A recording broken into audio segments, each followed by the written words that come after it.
High বন্ধুরা, আপনারা দেখতে পাচ্ছেন আমাদের এই রাউন্ড টেবিল বানাচ্ছি আমরা। প্রায় কমপ্লিট হয়ে গেছে। এখন প্লাই মারবো।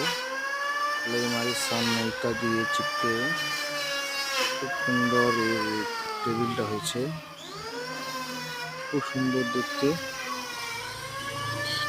কেমন লাগছে আপনারা বলবেন, আর প্লিজ সাবস্ক্রাইব করবেন, লাইক করবেন, চ্যানেলে কমেন্ট করবেন। খুব সুন্দর টেবিল, খুব ভালো টেবিল।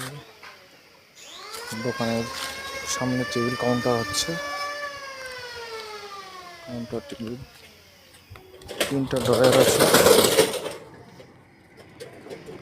সুন্দর টেবিলটা। সাবস্ক্রাইব করবেন, লাইক করবেন, কমেন্ট করবেন।